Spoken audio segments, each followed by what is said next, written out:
Welcome back. मैं Vivek Bindra, international motivational speaker, leadership consultant. आज वापस आया हूं आपसे कुछ बात करने के लिए। आपके सैकड़ों हजारों कमेंट्स मैंने पढ़े। ये 5 स्टेप्स ऑफ इनोवेशन के नीचे आप लोगों ने कई घबराहट भरे कमेंट्स लिखे थे। क्या मेरी जॉब चली जाएगी, नौकरी चली जाएगी, टेक्नोलॉजी बदल रही है, जमाना बदल रहा है। हाँ, ठीक बात है, बहुत तेज जमाना बदल रहा है और ठीक बात है, आपकी या मेरी किसी की भी नौकरी जा सकती है। आज उसके कुछ फैक्टर्स हैं, किसकी नौकरी बचेगी, किसकी जाएगी, इसमें घबराने की जरूरत है भी और नहीं भी है उनके लिए जो सरकारी नौकरी की मेंटालिटी के लोग हैं, वो तो गए, वो ज्यादा दिन तक चलेंगे नहीं।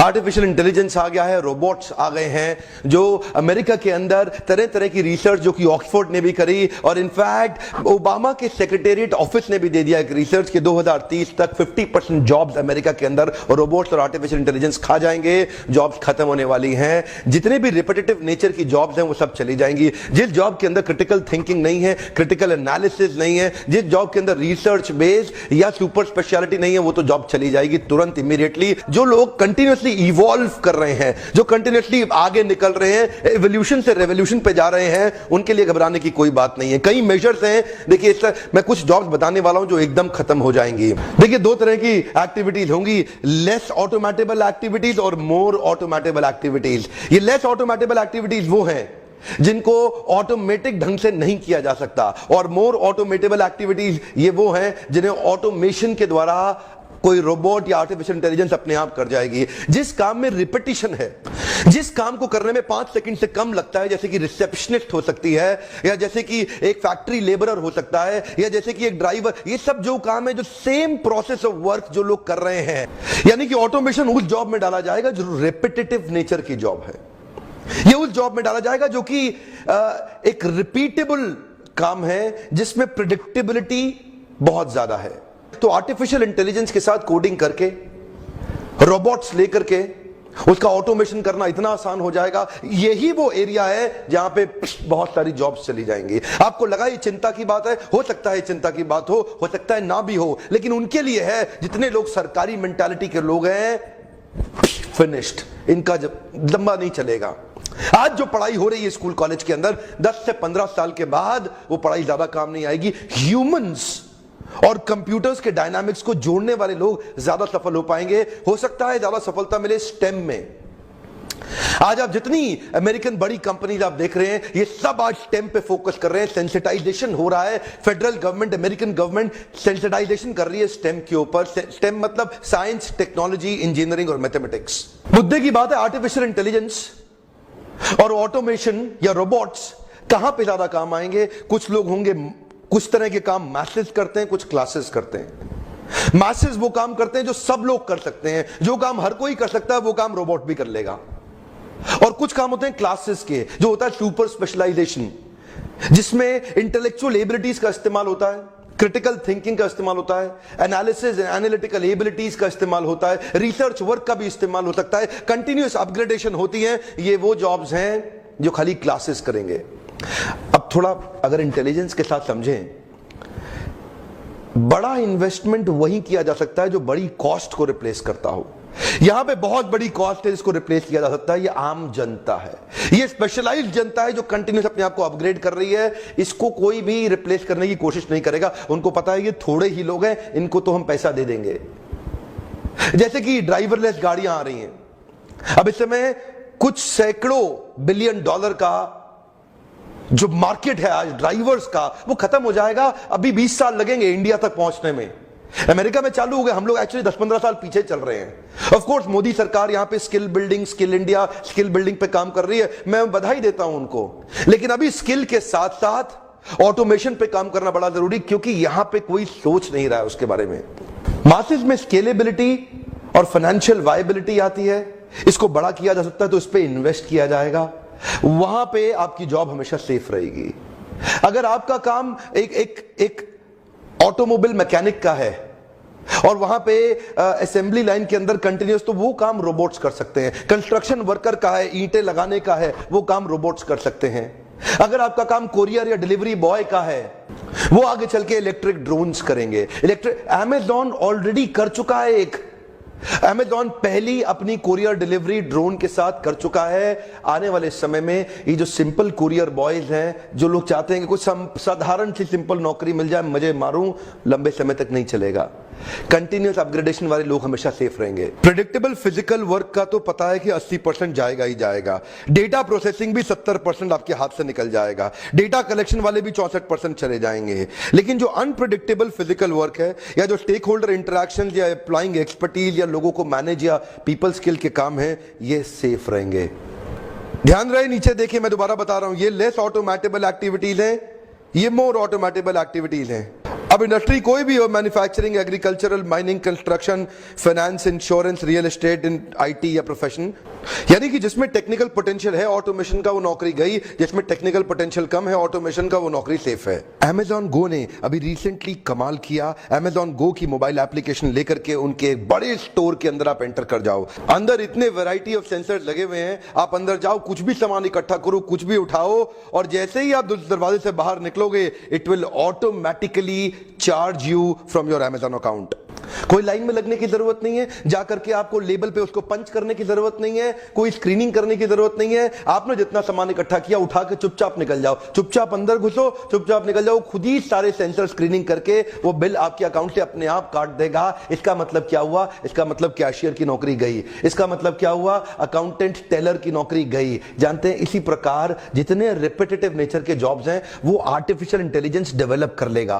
मेरे पिछले वीडियो में आपको मैं उबर, गूगल और टेस्ला की ड्राइवरलेस कार्स के बारे में पहले ही बता चुका हूं, जिससे प्रिसिजन बहुत ज्यादा आ रहा है और डिफेक्ट कितना हो जाएगा, 0 एक्सीडेंट के चांसेस हो जाएंगे, खत्म, ड्राइवर्स की नौकरी गई। इमेज को रिकॉग्नाइज करने के सॉफ्टवेयर और पैटर्न्स ऑलरेडी डेवलप किए जा चुके हैं। अब सिक्योरिटी गार्ड का काम क्या रह जाएगा? उसके बाद तो आर्टिफिशियल इंटेलिजेंस से रोबोट्स को प्रिपेयर करें और बहुत सारा पैसा बचाया जा सकता है। अब रोबोट को ना मंथली सैलरी नहीं देनी है, उसकी खाली कुछ मेंटेनेंस होनी है, तो उसकी मेंटेनेंस जैसी कुछ नई जॉब्स आ जाएंगी। तो इसका मतलब क्या? जॉब्स खत्म नहीं होंगी पूरी तरह से, कुछ नई जॉब्स आ जाएंगी, उनको अपग्रेड करने की आ जाएंगी, उनको टेक्निकली मैनेज करने की कुछ जॉब्स आ जाएंगी। लेकिन ये जॉब्स कम होंगी, ये उन्हीं लोग की हैं जो कंटिन्यूअसली अपने आप को अपग्रेड कर रहे हैं। अकाउंटेंट की, एक टेलर की, या डेटा एनालिसिस की, आर्टिफिशियल इंटेलिजेंस में ब्लैक बॉक्स के अंदर परम्यूटेशन कॉम्बिनेशंस को जोड़ के उसके अंदर आप बहुत बड़ा millions and billions of data डाल दो, वो फट फट फट उसको एनालाइज करेगा, प्रेडिक्ट करके डिसीजन लेने की क्षमता होगी। तो अकाउंटेंट की, टेलर की, इन सब की जॉब्स जाएगी। एक रूटीन सर्जन, एक ऐसा डॉक्टर जो अपने आप को इंप्रूव नहीं कर रहा, उसके लिए ऑलरेडी सर्जरीज के लिए हम रोबोट्स का अरेंजमेंट और यूजेज बहुत समय से चल ही रहा है। ज्यादा दूर मत जाइए, 7.5 लाख रोबोटिक सर्जरीज ऑलरेडी हो चुकी है। आज 2017 में बता रहा हूं आपको। टोटल 702 तरह की जॉब्स हैं, पर उनका नेचर एक जैसा ही है। अगर वो परम्यूटेशंस को नहीं कैलकुलेट कर पाते हैं, वो डिविएशंस नहीं निकाल पाते हैं, वो आर्टिकुलेशंस नहीं कर पाते, क्रिटिकल थिंकिंग नहीं है, जरूरत है वेरिएशन की, ऑल्टरेशन की, इनोवेशन की,